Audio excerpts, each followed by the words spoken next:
AP deputy CM Pawan Kalyan ను governor justice Abdul Nazir పరామర్శించారు.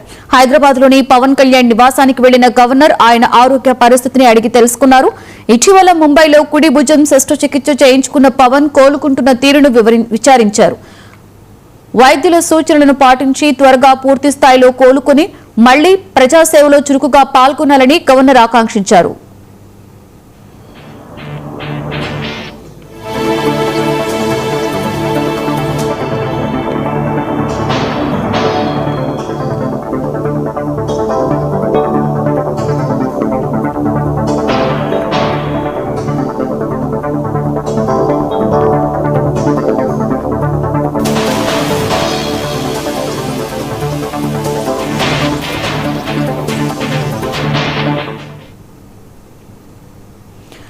ఆంధ్రప్రదేశ్ రాష్ట్రంలో చాలా కాలం తర్వాత మళ్లీ కోవిడ్ కేసులు